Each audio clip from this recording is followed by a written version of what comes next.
मध्य प्रदेश में पिछले कुछ दिनों से पारे में उतार चढ़ाव का दौर तेजी से चल रहा है। चिलचिलाती धूप के बाद अचानक बादल और तेज बारिश लोगों की सेहत पर भारी पड़ने लगी है। अस्पतालों में मौसमी बीमारी के मरीजों की लंबी लंबी कतारें हैं। दिक्कत यह है कि आने वाले कुछ दिन मौसम ऐसा ही रहने वाला है जो सेहत पर और बुरा असर डाल सकता है। देखिए रिपोर्ट। आसमान में उमड़ घुमड़ करते बादल और सूरज की लुका छिपी का खेल। कभी चिलचिलाती धूप और पारा 42 डिग्री पर तो कभी पारा अचानक लुढ़क कर 33 पर पहुंच जाता है। लेकिन भरी गर्मी में ठंडक का यह एहसास आपके लिए ठीक नहीं है। दरअसल पारे के उतार चढ़ाव के इस खेल से पूरा मध्य प्रदेश हलकान है।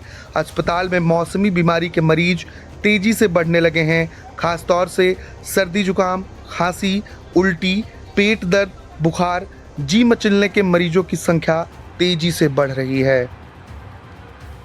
बच्चों को सर्दी खांसी हो रही है, फीवर भी आ रहा है और वायरस है। बच्चों पेट में कीड़े भी हो रहे हैं। बच्चों को फीवर आ रहा है, लूज मोशन हो रहे हैं और गले में दर्द, जुकाम जैसे बीमारियां हो रही हैं। मौसम चेंज हुआ उसके कारण ये हो रहा है कि बच्चों को उल्टी दस्त हो रहा है, बुखार तो हो रहा है, सर्दी जुकाम भी हो रहा है और साथ साथ बड़ों को भी हो रहा है। एकदम वायरल की तरह हो रहा है। डॉक्टर कुछ दिनों तक लोगों को एहतियात बरतने की सलाह दे रहे हैं।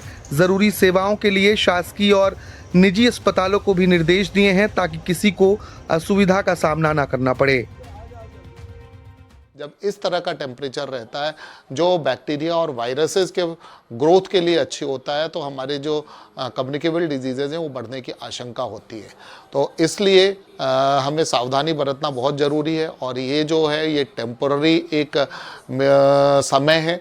इसके बाद फिर से आशंका ये है कि टेम्परेचर फिर से बढ़ेगा, तो इस समय हम सावधानी बरतें। इन हालात में ज़रूरी हो जाता है कि आप डॉक्टरों के सुझाए निर्देशों का पालन करें, पर्याप्त पानी पिएं, मौसम बदलने के कारण शरीर में पानी की कमी ना होने दें, रोजाना 7 से 8 गिलास पानी ज़रूर पिएं, संतुलित आहार लें, खाने में ताजे फल, हरी सब्जियां और पौष्टिक भोजन की मात्रा बढ़ा दें।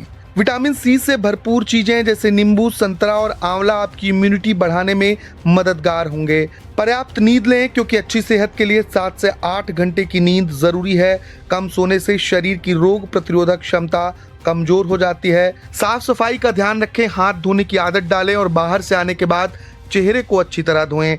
हल्के और आरामदायक कपड़े पहनें। सुबह शाम हल्की ठंड बनी रहती है, लिहाजा बहुत पतले कपड़े पहनने से बचें। नियमित व्यायाम करें। योग, प्राणायाम और हल्का व्यायाम करने से शरीर मजबूत रहता है और बीमारियों से बचाव होता है। बदलते मौसम से सबसे ज्यादा असर बच्चों और बुजुर्गों पर पड़ता है। छोटे बच्चों की रोग प्रतिरोधक क्षमता कमजोर होती है, जिससे वह जल्दी बीमार हो सकते हैं। बुजुर्गों में अस्थमा, गठिया और हृदय रोग जैसी समस्याएं बढ़ सकती हैं, इसलिए उनके खान पान और दिनचर्या का विशेष ध्यान रखना जरूरी है। मौसम विभाग की माने तो आने वाले कुछ दिनों तक सेहत बिगाड़ने वाला मौसम बना रहेगा। धूप, छांव, बारिश का दौर जारी रहने वाला है। तापमान में अभी कुछ दिन और उतार चढ़ाव बना रहेगा। Depends upon the atmospheric conditions कि किस तरह से जो है वो विंड का स्ट्रेंथन होता है अपर लेवल्स के ऊपर। कोई हमारे पास कोई सर्कुलेशन बे ऑफ बंगाल या अरेबियन सी के ऊपर बनता है, किस तरह से प्रेशर जो है वो स्ट्रेंथनिंग होती है हमारे पेनिनसुलर रीजन के अंदर। तो it will all depends upon on those factors is there. तो उसके आधार के ऊपर ही जो है वो मानसून की आगे आने वाली जो है वो गणना की जाएगी। धूप छांव का खेल और मौसम में लगातार हो रहे उतार चढ़ाव के बीच अब लोगों ने घर से निकलना कम कर दिया है। दोपहर के वक्त तमाम सारे बस स्टॉप से लेके अलग अलग स्थानों पर जो है वो सन्नाटा पसरा रहता है और शाम को एकदम से मौसम बदलता है तो मौसम में ना सिर्फ धूल भरी आंधी बल्कि बारिश का दौर शुरू हो जाता है। यही कारण है कि तमाम लोग अस्पताल पहुंच रहे हैं और उनको मौसमी बीमारियों का कहर उन पर बरप रहा है। राजू बाथम के साथ अजय शर्मा, NDTV भोपाल।